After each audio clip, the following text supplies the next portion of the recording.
The day the letter arrived, Maya Brooks thought it was just another mistake. It came in a cream-colored envelope sealed with gold wax, her name written in flowing cursive that shimmered faintly under the light, for Miss Maya Brooks to be opened in private. She stared at it for a long moment, her hands hesitating. Maya wasn't used to elegant handwriting or wax seals. Her mail usually consisted of overdue rent notices, diner schedules, or the occasional coupon booklet. But this letter felt different, important, almost sacred. When she broke the seal, the faint scent of lavender filled the air, the same scent she remembered from that night months ago, when she'd served a quiet, deaf old woman with kind eyes and a mysterious smile. Inside the envelope lay a single piece of embossed paper, bearing a lion and torch, the Voss family crest. Maya froze. That name alone was enough to send shivers down her spine. The Voss family, billionaires with power, politics, and secrets deeper than the Atlantic. And now, a letter from them addressed to her? She unfolded it, her eyes racing over the neat handwriting. Miss Brooks, my grandmother insists that you attend the family gathering at our estate this Sunday. She says you have something that belongs to her. Bring it with you. Ethan Voss. Her breath caught. She hadn't seen Ethan since that unforgettable night, the night she learned the truth about the deaf grandmother who wasn't as helpless as everyone believed. Maya's trembling fingers clutched a small velvet box, the one the old woman had slipped into her hand, whispering words no one else could hear.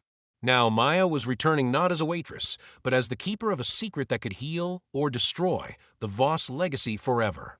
Maya Brooks had never felt more out of place in her life.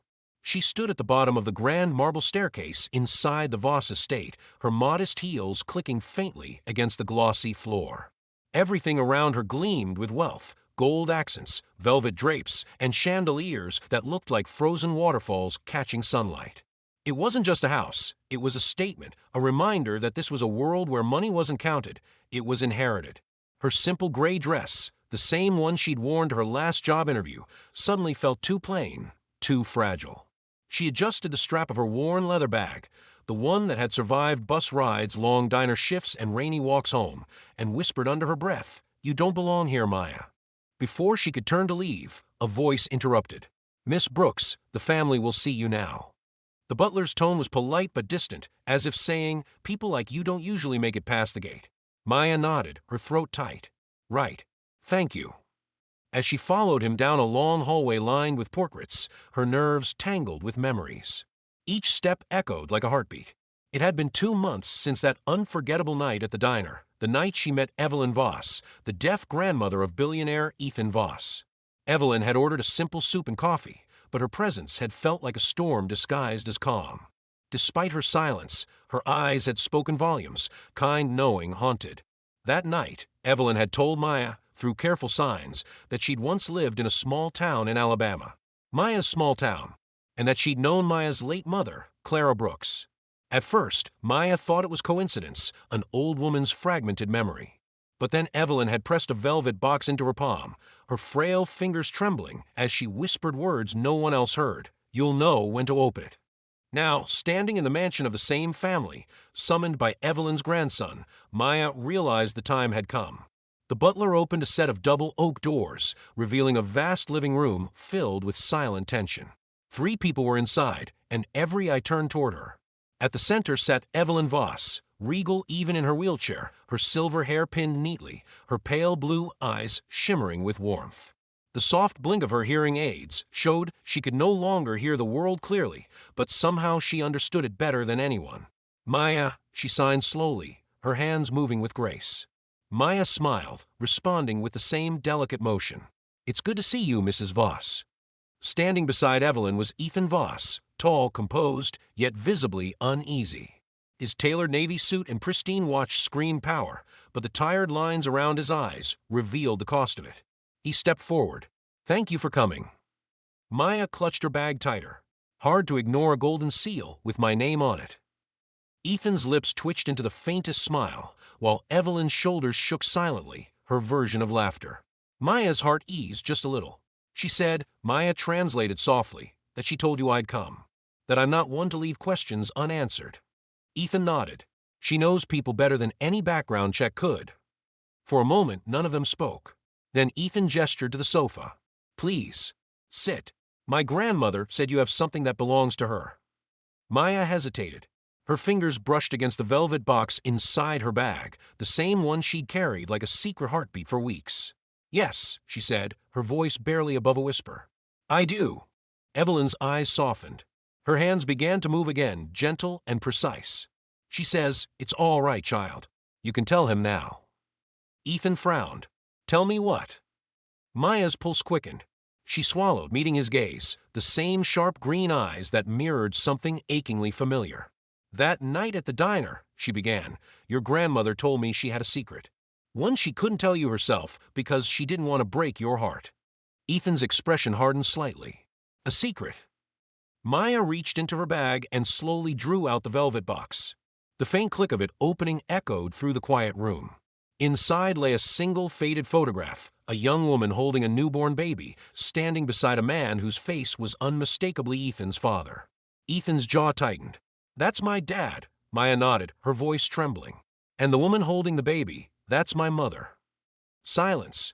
Evelyn's gloved hand rose to her mouth, her eyes glassy with emotion. Ethan looked between Maya and the photograph, confusion twisting his features. You're saying? My mother and your father, Maya said softly, were in love. Before he married your mother. Before your family's name meant power. Ethan sank into a chair, the color draining from his face. Evelyn's hands trembled as she reached for the photograph, her fingers tracing its edges like an old wound reopened. She didn't want to tell you, Maya whispered, but she said the truth always finds a way to come home. The air grew heavy with revelation, grief, disbelief, a touch of something unspoken. Finally, Ethan looked up, his voice breaking. So what does that make us? Maya's throat tightened. Half-siblings. And in that moment, the line between billionaire and waitress, wealth and struggle, family and stranger, shattered completely. The world had shifted, and nothing would ever be the same again. For a long moment, the Grand Voss living room was completely still, except for the ticking of an antique clock on the far wall. Ethan sat frozen, his eyes glued to the faded photograph. Maya could see the storm building in his gaze, disbelief, anger, confusion, and something else he couldn't quite name. Finally, he whispered, "This has to be some kind of mistake." His voice cracked slightly. "My father loved my mother. He would have told us." Evelyn's frail hands began to move, slow, deliberate signs that Maya had learned to read during their brief but deep friendship. Maya watched her fingers trace the air, translating softly for Ethan. She says, "Your father and my mother met long before your parents' marriage. They loved each other deeply. But your grandfather," Maya hesitated, glancing toward Evelyn, whose eyes dimmed with pain, forbade it. Ethan's brow furrowed. "My grandfather." Evelyn nodded, her fingers trembling as she signed again. Maya's voice was hushed, but steady. He wanted the Voss legacy to stay pure, no scandals, no stories that could stain the family name. When your father refused to end things, your grandfather sent him away to Europe. By the time he came back, it was too late. My mother had already moved on, or at least tried to. Ethan rose from his chair, pacing across the room, his hands gripping the back of a couch. "So you're saying he abandoned her because of my grandfather's pride?" Maya shook her head softly. "No. Evelyn said he didn't know she was pregnant. My mother never told him. She said he was gone, and she didn't want to ruin his future. She wanted you to have a father who wouldn't be torn between two worlds." Evelyn's hands trembled harder. Her eyes filled with tears that refused to fall. She gestured again, and Maya's voice broke as she translated. She says she tried to stop it. She begged your grandfather to let them stay together. But power doesn't listen to love. She's lived with that regret ever since. Ethan turned sharply toward his grandmother. "You knew all this time." Evelyn's lips parted, and though her hearing was weak, her voice, fragile and aged, found its way into the air. "I did," she whispered hoarsely, "and it has haunted me every day." The words cracked through the silence like glass. Ethan exhaled, staring at her as though the walls of his childhood had just been torn down. All those years, all the lessons about honor, reputation, control, it was built on lies. Maya could see the pain twisting through him, but she also saw something else, a flicker of understanding. The man who'd always been polished and composed was now just a son, lost in a truth too heavy for one heart to hold. Evelyn reached for the photograph, clutching it as if it were the only piece of redemption she had left. She looked up at Maya, then at Ethan and whispered again, "Your father loved deeply. He made mistakes, but his heart was pure. I thought I was protecting you both. I only ended up breaking two families." Maya felt a lump rise in her throat. "She told me once," she said softly, "that silence can be as cruel as any lie." Ethan sank back into his seat, his hands covering his face. "This changes everything." Maya hesitated, then stepped closer. "Maybe not everything," she said gently. "You still have your memories of him, those moments that made you who you are. That doesn't vanish because of the past. It just gets deeper." Ethan looked up at her, his expression softening, a flicker of gratitude breaking through the confusion. "You sound like you've been through this before." Maya smiled faintly, tears glistening in her eyes. "When you grow up without a father, you learn to make peace with the ghosts you never met." Evelyn's frail hand reached out, motioning for both of them to come closer. Maya knelt beside her, while Ethan took her other hand reluctantly. Evelyn's eyes gleamed as she signed slowly, deliberate, filled with emotion. Maya translated through tears. "She says the truth doesn't have to divide us. It can heal us if we let it." The silence that followed was heavy, but not hopeless. Outside the window, the sun began to dip, casting soft amber light across the marble floor. For the first time since Maya had stepped inside, the mansion didn't feel like a palace of secrets. It felt like a house waiting for forgiveness. Ethan turned toward Maya again. "Do you think she forgave him? Your mother?" Maya smiled sadly. "I think she forgave everyone long before they even asked. That's who she was." He nodded, his eyes distant. "Then maybe it's time I do the same." As the last rays of sunlight faded, Evelyn motioned to the butler, who quietly left the room and returned moments later with a small mahogany box. She slid it across the table toward Maya. "For you," she whispered. Inside lay an old locket, its chain tangled with age, its gold dulled by time. When Maya opened it, she gasped softly. One side held a picture of her mother, smiling softly, and the other a younger Evelyn holding a newborn. Evelyn's hands trembled as she signed again, her face lined with emotion. "She says she promised your mother she'd protect you if the time ever came," Maya murmured. "This is her way of keeping that promise." Ethan watched, his heart softening as he took in the scene. Two women from different worlds, bound by the same love that had once been forbidden. He stepped forward, placing his hand gently over Maya's. "Then maybe this isn't just history, Maya. Maybe it's a second chance for both of us." And as the clock chimed softly in the distance, the echoes of the past no longer sounded like pain. They began to sound like healing. The night had fallen quiet over the Voss estate, the golden halls now bathed in the soft blue of moonlight. Maya sat by the window in one of the guest rooms, still holding the locket Evelyn had given her. The delicate gold felt heavy in her palm, heavy with memory, history, and truth. She kept turning it over, staring at the faces inside, her mother's soft smile and Evelyn's youthful glow, holding a child that neither of them could ever forget. Downstairs, faint voices drifted through the corridor. Ethan and Evelyn were still talking, their words muffled but tense. Maya hesitated before setting the locket on the table, her heart pounding. She hadn't meant to stir chaos into their lives, only to bring peace to her own. Yet now, peace felt like a luxury no one could afford. When she finally stepped into the hall, the sound of Ethan's voice stopped her. "You should have told me sooner, Grandma. I've spent my whole life thinking I understood our family, that we were honorable." Evelyn's voice, though frail, carried a rare firmness. "Honor isn't about what you hide, Ethan. It's about how you face what's been hidden." Maya lingered near the door, guilt weighing on her shoulders. Every instinct told her to leave, to fade back into the simplicity of her old life, serving tables, smiling through exhaustion, surviving one tip at a time. But something deeper whispered, "You can't run from the truth once it knows your name." She took a deep breath and stepped in. Ethan turned, his expression torn between frustration and relief. "You couldn't sleep either." Maya shook her head. "Not after everything that happened." He gestured for her to sit. The firelight flickered over his features, the same eyes, the same dimple, the same quiet sadness she'd seen in her own reflection. It was strange recognizing herself in someone who'd lived such a different life. "I looked through my father's study," Ethan said softly. "Found letters, ones he'd written to someone named Clara. Your mother." Maya froze.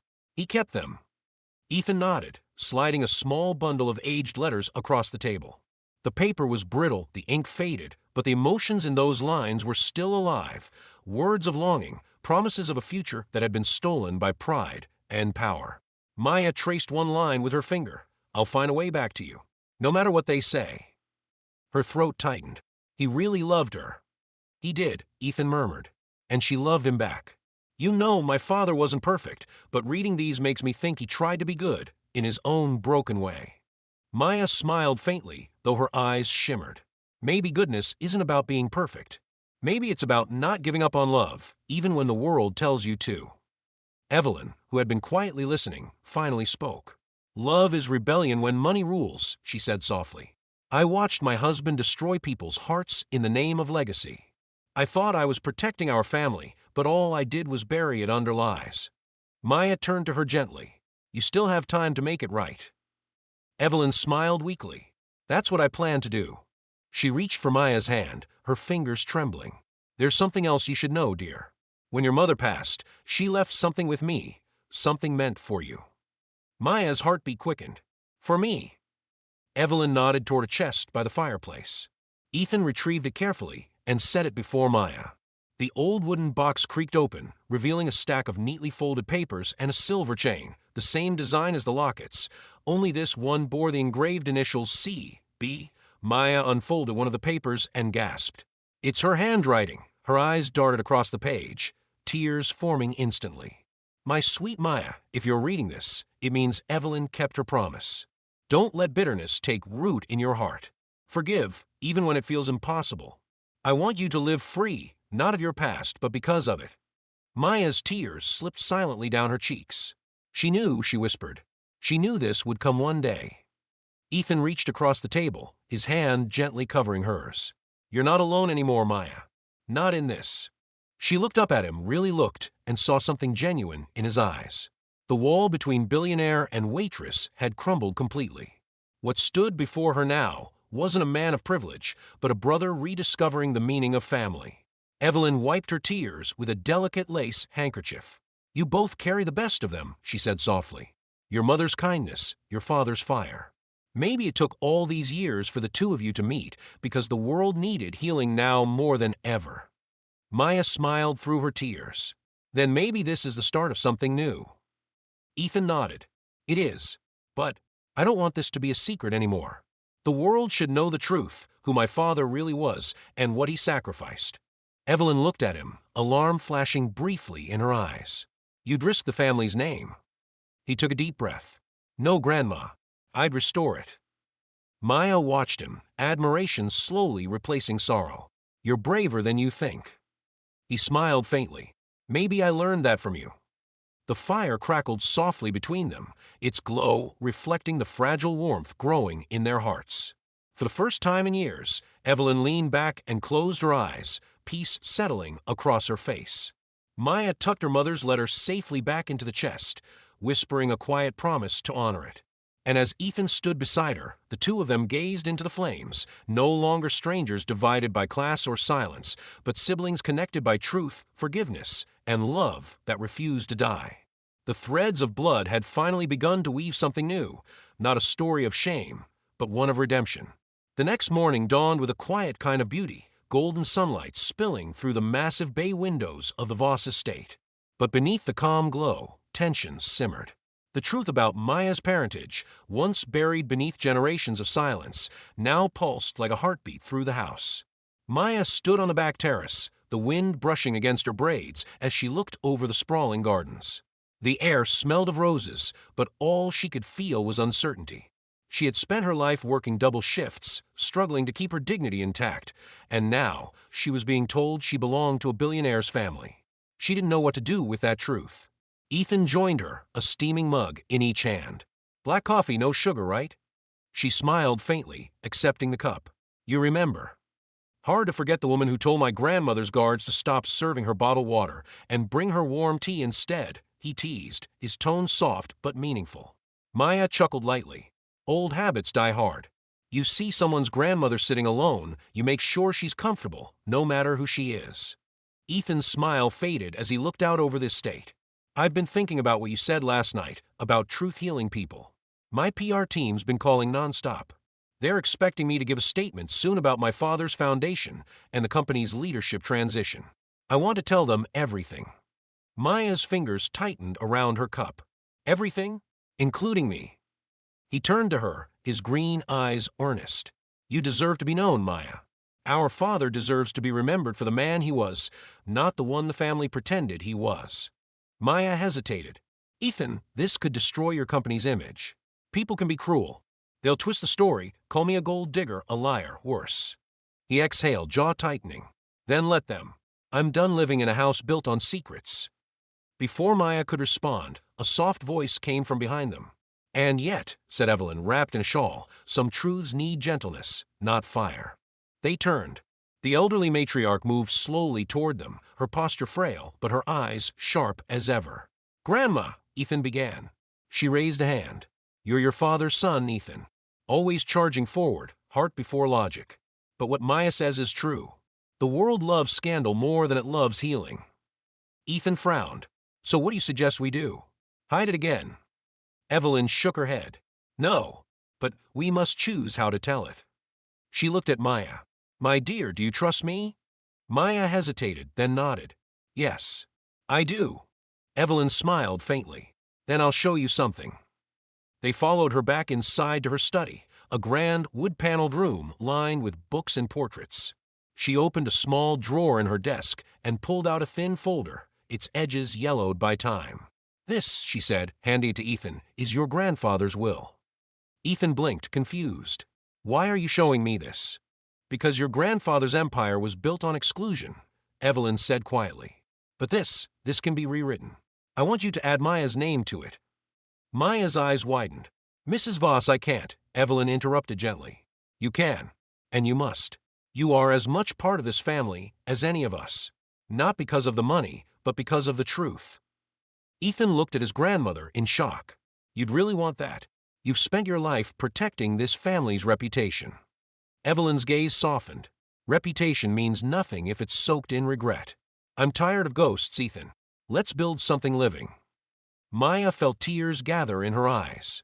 I don't want your money, she said, her voice trembling. All I ever wanted was answers.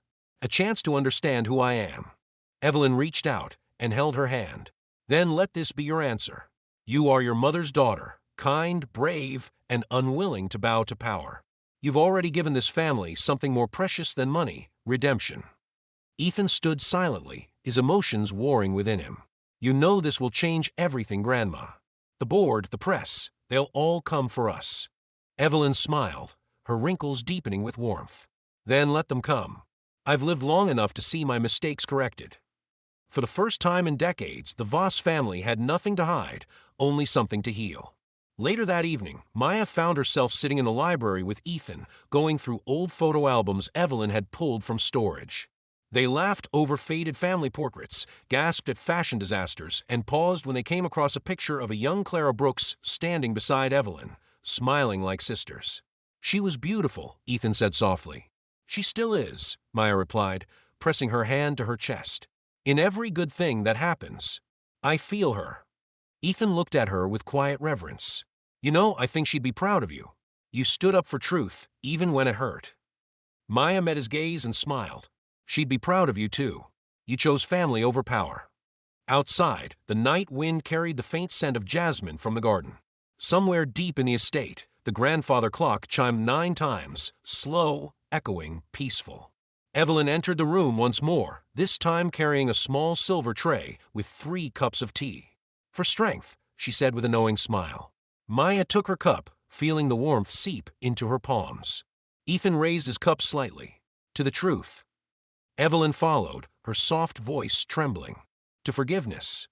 Maya looked between them and whispered, to family. And for the first time in the grand halls of the Voss mansion, the word family didn't sound like a legacy, it sounded like love. The 3 of them sipped in silence, the firelight flickering across their faces, sealing a quiet promise that the name Voss would no longer stand for power, but for redemption, compassion, and truth. Outside, the world slept unaware that a once-cold dynasty had just been reborn, not in wealth, but in forgiveness. The grand dining room of the Beaumont estate was bathed in the golden glow of chandeliers that shimmered like stars. Guests whispered, Laughter echoed faintly, and glasses clinked. Yet in the center of it all sat Evelyn Beaumont, silent as the moon. Her frail fingers traced the edge of folded letter, the same letter Nia had found behind the cafe register months ago. The moment had come, and no one in that room could have guessed the storm that was about to break. Nia stood near the edge of the crowd, clutching her serving tray so tightly her knuckles turned white. She had been invited not as a waitress tonight, but as a guest. Evelyn had personally requested her presence, signing her name on the gilded card that arrived 2 days earlier. Ethan, the billionaire grandson, watched her from across the room, his eyes filled with the same confusion that mirrored hers. Something in his grandmother's behavior over the past few weeks had changed. She had dismissed her lawyers, canceled her public events, and requested a translator, the same interpreter who had once watched Nia serve her coffee in the small downtown cafe. Suddenly, Evelyn tapped her glass 3 times with her spoon, a soft sound, yet commanding silence. The room hushed. Her interpreter, a woman in a gray dress, stepped forward. Evelyn's hands began to move gracefully, her signs steady but full of emotion. "She says," the interpreter began, voice trembling, "that she has kept a secret for too long, a secret that connects this family to a young woman who once showed her kindness when the world looked away." Nia's heart skipped. Evelyn continued signing. "She says the woman who served her coffee that day, who treated her not as a stranger, not as a deaf old woman, but as a person, saved her from losing faith in humanity. And she says," the interpreter paused, visibly overwhelmed, "she says that woman is her granddaughter's child." The room gasped. Nia froze. "What?" she whispered under her breath. Ethan stepped forward, eyes wide. "What do you mean, Grandma?" Evelyn turned to him, her eyes soft yet resolute.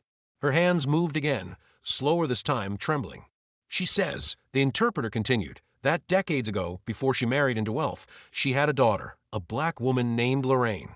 But when the Beaumont family discovered it, they forced her to give the child away. Evelyn searched for years, but the world was cruel, and she never found her. Until now." Nia's vision blurred. Her knees weakened as tears welled in her eyes. "You mean my grandmother?" Evelyn nodded, tears streaming down her own cheeks. Gasps rippled through the room. Reporters who had been invited to the dinner began snapping photos. But for Nia and Evelyn, the world faded away. It was just the two of them, 2 generations separated by shame and silence, finally facing the truth. Ethan was speechless. All this time, "Nia, your family," Evelyn signed before the interpreter could even speak. The moment broke Nia completely. She dropped her tray and ran to the old woman's side, falling to her knees. Evelyn reached forward, trembling hands cupping Nia's face. "Forgive me," her lips formed, no sound, but the words were crystal clear. Nia wept openly. "You don't have to ask for that," she said softly. "You found me. That's all that matters." For a long, beautiful silence, no one in the room moved. Even the chandeliers seemed to hold their breath.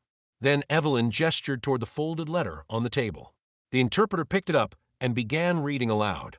It was Evelyn's confession, handwritten, signed, and sealed. It spoke of her forced silence, her lost daughter, her years of regret. It ended with a declaration that half her estate and all her personal inheritance would go to Nia Lorraine Carter, the granddaughter she never knew. The crowd murmured, stunned. Ethan smiled faintly through his tears. "Guess that makes us cousins, huh?" he said, voice breaking the tension. Nia let out a tearful laugh, shaking her head. "Cousins who serve better coffee, I hope." Evelyn laughed, silently, beautifully, and took Nia's hand, pressing it against her heart. In that moment, the decades of distance melted. The weight of secrets lifted. The silence that once defined Evelyn became a bridge, one that connected her to the granddaughter she had lost to history. As the guests applauded, some crying, some smiling, Nia leaned closer to the woman who had changed her life in ways she could never have imagined. "Family," Nia whispered softly. Evelyn nodded, tears glistening. She signed one final phrase, her wrinkled hands trembling. "Love doesn't need sound, only truth." And for the first time, Nia understood. Silence wasn't emptiness.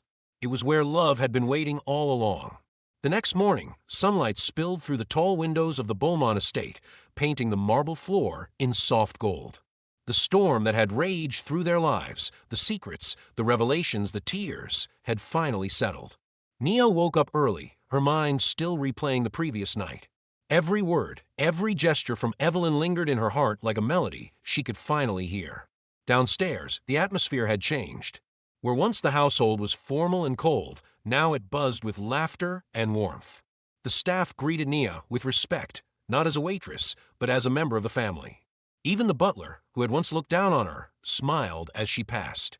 "Miss Nia, breakfast is ready," he said, his tone gentle. Nia smiled, still not used to being called Miss Nia.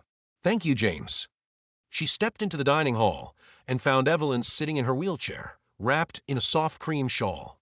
Ethan sat beside her, holding her hand, while the interpreter stood nearby with a bright smile. A plate of pancakes sat before Evelyn, the same kind Nia had once made for her back at the cafe. As Nia entered, Evelyn looked up, her face lighting with silent joy. She signed quickly, her fingers graceful despite her age. The interpreter smiled. "She says she was hoping you'd make your famous coffee again." Nia laughed.